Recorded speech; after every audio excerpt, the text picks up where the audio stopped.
Бізге ата-бабадан қалған ұлы мұраның бірі кең жазиралы даламызда өсетін Грейга қызғалдағы. Күллі әлем голландық қызғалдақтардың әдемілігіне таңырқап сүйсінеді.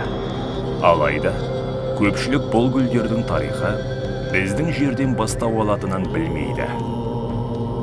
Қазақстан қызғалдақтары голландық гүлдерінің арғы тегі болып саналады.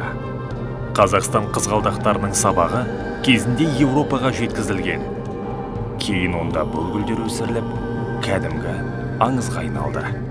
Қазақстанда бүгінде бірегей гүлдің 60 гектары қалды.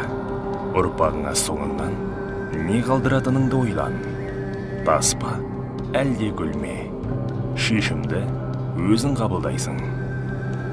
Табиғаттың сыйға тартқан ғажайыбын келер ұрпаққа аманат ету біздің қолымызда.